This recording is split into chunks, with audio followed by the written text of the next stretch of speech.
मुरैना से बड़ी खबर, महिला एसडीओ के तबादले पर सियासत। कांग्रेस ने प्रदेश सरकार को घेरा। प्रदेश कांग्रेस के प्रवक्ता के मिश्रा का ट्वीट, चंबल में रेत माफिया के सामने सरकार का सरेंडर। 15 हमले सहने वाली आयरन लेडी एसडीओ का तबादला, माफिया को नहीं ईमानदारों को गड्ढे में गाड़ रहे हैं। भ्रष्टाचार के खिलाफ जीरो टॉलरेंस। तो बड़ी खबर मुरैना से, महिला एसडीओ के तबादले पर अब सियासत। कांग्रेस ने प्रदेश सरकार को घेरा है। प्रदेश कांग्रेस के प्रवक्ता के मिश्रा का ट्वीट, 15 हमला सहने वाली आयरन लेडी एसडीओ का तबादला, माफिया को नहीं ईमानदारों को गड्ढे में गाड़ रहे हैं। भ्रष्टाचार के खिलाफ जीरो टॉलरेंस।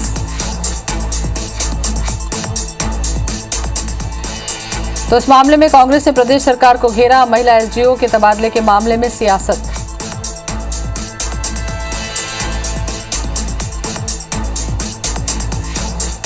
चंबल में रेत माफिया के सामने सरकार सरेंडर।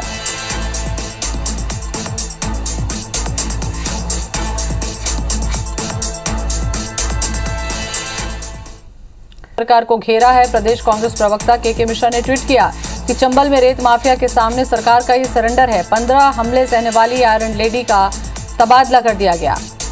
माफिया को नहीं ईमानदारों को गड्ढे में गाड़ रहे हैं।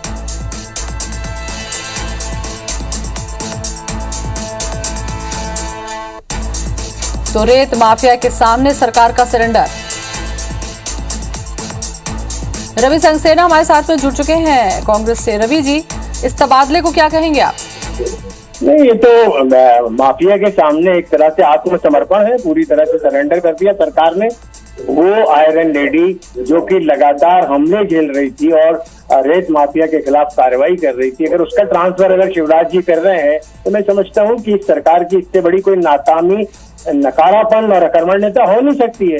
मैं तो कहता हूं कि शिवराज सिंह चौहान जी को तत्काल इस्तीफा दे देना चाहिए और माफियाओं के सामने जो उन्होंने सरेंडर किया है उसकी इस प्रदेश के लोगों के साथ माफी मांगना चाहिए। रवि जी, एक तो कोई हिम्मत नहीं करता माफियाओं के खिलाफ काम करने का। अगर इस तरीके से कोई महिला एसडीओ ने हिम्मत दिखाई है और अगर उसका तबादला सरकार ने किया है तो क्या फिर ये मैसेज जाएगा कि फिर अब ये माफिया का काम चलता रहेगा ऐसे ही?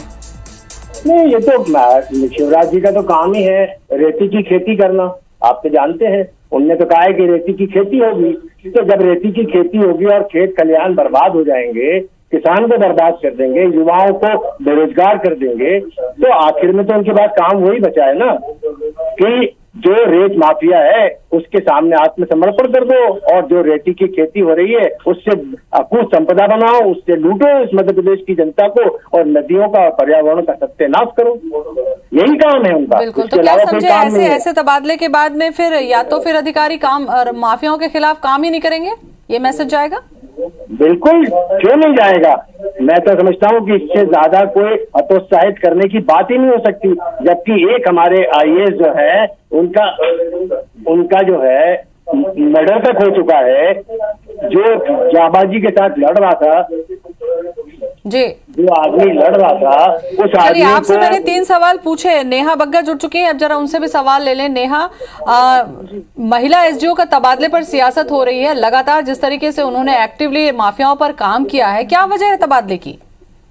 देखिए, 15 माह की हमने कमलनाथ जी की सरकार देखी थी और आप याद कर लीजिए उमंग सिंघार हो जो कहते थे कि किस तरीके से माफियाओं का राज हो रहा है। हमने देखा था किस तरीके से गोविंद सिंह ने कहा था कि मेरी जान को खतरा है। जो सरकार कमलनाथ चला रहे हैं उसमें सिर्फ माफिया ट्रांसफर कर रहे हैं शिवराज जी और आप बातें कर रहे हैं। अभी तबादलों पर चर्चा नहीं हो रही है। रवि जी से भी मैंने यही सवाल किया था कि अगर कोई महिला रेत माफिया के खिलाफ काम कर रही है और उसका तबादला कर दिया जाता है, ऐसा तो नहीं कि वो महिला अगर अच्छा काम नहीं कर रही थी इसलिए तबादला कर दिया गया। यही बात रवि सक्सेना भी कह रहे हैं। देखिए, एक रूटीन प्रोसेस के तहत तबादले होते रहते हैं, पर इसको इस प्रकरण से जोड़कर देखना ये सिर्फ कांग्रेस कर सकती है, क्योंकि उनको अपने कर्मों को बचाना है कि 15 माह में जब इनके ही मंत्री लगातार। बात सरकार आपकी है, सरकार में आप हो, तबादले आप कर रहे हो, रेती की खेती आप कर रहे हो, खनन माफिया के सामने आत्मसमर्पण आप कर रहे हो और आप कमलनाथ जी की सरकार की बात कर रहे हो। तो सरकार गई, खत्म हो गई। उस कुकर्म को छुपाने के लिए आज इस प्रकार का मुद्दा बनाने का प्रयास कर रहे हैं। लोगों का तबादला करेंगे ऐसे अधिकारी होता है जो रवि जी, नेहा कह रही है कि तबादले रूटीन प्रोसेस है। रूटीन प्रक्रिया है ये तबादले, फिर इसको लेकर कांग्रेस क्यों सियासत कर रही तो क्या है? लिस्ट में निकला है उनका ट्रांसफर? क्या 100-200 लोगों की जो लिस्ट निकली है उसके अंदर निकला है? रूटीन ट्रांसफर क्या होता है इनको पता नहीं है। इनको कुछ ज्ञानवान है नहीं, चैनलों पे आ जाते हैं और बातें चालू कर देते हैं। नहीं, रूटीन ज्ञान तो ट्रांसफर का सबसे मतलब ज्यादा होता है कांग्रेस पार्टी कि जब के नेताओं पूरी की को था, पूरी उनके लिस्ट मंत्रियों को निकले, था, जो बार सारे बार लोगों को बताते थे ट्रांसफर कि है, कमलनाथ जी रूटीन हो। 15 अच्छा, मार्च चर्चा में आप दोनों से अधिकारी कहूँ, को नेहा जी और रवि जी खनन चर्चा में करूँ उसके माफिया। पहले ओपीएस भदौरिया क्या कह रहे हैं ये भी सुन लेते हैं। पुलिस और प्रशासन ने श्रद्धा पांडे जी का भरपूर सहयोग किया है और जब भी कोई इस तरह की उन्होंने कार्यवाही की है उसमें पूरी तरह सरकार का समर्थन उनको था। रहा सवाल स्थानांतरण और पदस्थापना, शासन की अपनी प्रक्रिया है और उस प्रक्रिया के तहत यह कार्यवाही होती है। कोई अधिकारी कहीं स्थायी रूप से नहीं रहता है। रवि जी, आपने सुना भदौरिया जी को, उनका भी कहना है कि कोई भी अधिकारी किसी पद पर हमेशा नहीं रहता है, तबादले जो हैं वो प्रक्रिया है सरकार शासन प्रशासन की। अच्छा, तभी ट्रांसफर करेंगे जबकि माफिया जो है उन पे हमले कर रहा है, वो रेत खनन को रोक रहे हैं, तभी आप ट्रांसफर करेंगे। और ट्रांसफर केवल चिन्हित करके उसी अधिकारी का करेंगे जो कि माफियाओं के खिलाफ कार्रवाई कर रहा है। क्या भदौरिया जी हैं, क्या इनकी सरकार है और क्या इनके मंत्री हैं और क्या इनके अधिकारी हैं? मुझे तो शर्म आती है कि ऐसा शासन, ऐसा निकम्मा और अकर्मण्य शासन। थोड़ी सी शर्म, नेहा यहाँ पर एक 15 सवाल मार्च और के उठता समय है, आ वो ये जाती है। सवाल है कि अगर ठीक है शासन प्रशासन की अपनी तबादले की प्रक्रिया होती है, लेकिन अगर प्रक्रिया से हटकर जो अधिकारी बहुत अच्छा काम कर रहा है हमें उसको वहां पर रखकर अगर बहुत ज्यादा सपोर्ट किया जाता माफियाओं के अगेंस्ट लड़ाई में, तो क्या आपको नहीं लगता कि सरकार के लिए और अच्छा एक मैसेज जाता? नहीं, देखिए, शासन प्रशासन मैं समय आपको समय कह रहा हूं कि पर ऐसे तबादले की अधिकारियों रूटीन को प्रोसेस को वहाँ पर अपनाता है और ये पदस्थ रूटीन रखना चाहिए, जहाँ पर चलता और है। अधिकारी हैं, कांग्रेस की ऐसे सरकार अधिकारियों नहीं को है और जहाँ वहाँ पर पर मदद तबादला करना उद्योग चाहिए चलाया फील्ड जा में, रहा था। जो कि ये प्रोसेस के तहत ईमानदारी हो रहा के है। ये साथ, कांग्रेस पूरी की कर्मठता सरकार के नहीं साथ है जिसमें उसके खुद के अपने मंत्री कहते थे संसाधनों कि का भू जो है माफिया, रवि शराब जी, जवाब मैं माफिया, नेहा जी से ले रही हूँ माफिया क्योंकि इनकी शासन एक्टिव हो प्रशासन जाता में है। प्रक्रिया हुई है। बोले नेहा जी।